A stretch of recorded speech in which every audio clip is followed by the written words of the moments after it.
This chart shows the growth of Duolingo's user base. Specifically, it tracks daily active users, or DAU, a metric measuring the number of unique individuals who engage with an application in a single 24-hour period. In early 2024, leadership enforced a company-wide artificial intelligence mandate.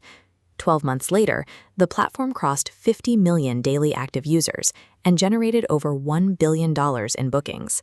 These financial milestones arrived alongside significant operational shifts. To prioritize automated pipelines, the company terminated 10% of its contract workforce.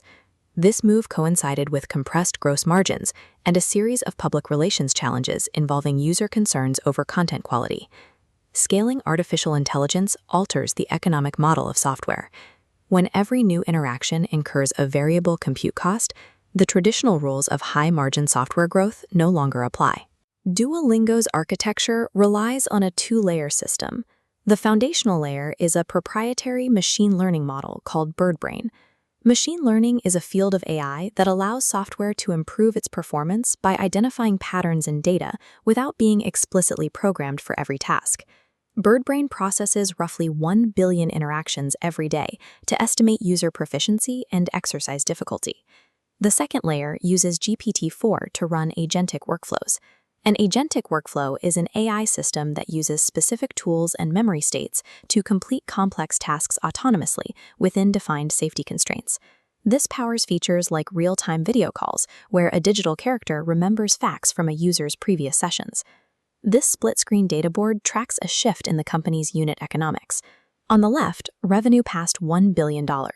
On the right, gross margins dropped from 73% to 71.1%. In response to rising costs, Morgan Stanley slashed the price target from $245 to $100. This margin compression is tied to high engagement. Unlike traditional software, every AI video call triggers an expensive API call to a large language model. In this model, the more a user engages with the most advanced features, the higher the company's variable costs climb. Maintaining profitability requires balancing user retention against these continuous infrastructure requirements. To manage the transition, leadership reduced the contract workforce by 10%. CEO Luis von Ahn directed the company to phase out translators and curriculum experts for tasks the AI could handle. This move replaced human-authored lessons with fully automated generative pipelines. This shift impacted content quality. Without human experts auditing the output, users flagged factual errors, nonsensical phrasing, and logical inconsistencies. Linguists noted that the automated system often missed regional dialects and cultural social cues, such as the difference between formal and informal addresses. Public friction intensified throughout 2025. During a podcast interview, the CEO suggested human teachers were less scalable than computers, stating that schools might eventually function primarily as childcare. The resulting backlash from educators coincided with Duolingo wiping its social media presence in May of that year. The divergence between high engagement data and negative consumer sentiment suggests a risk in removing human oversight.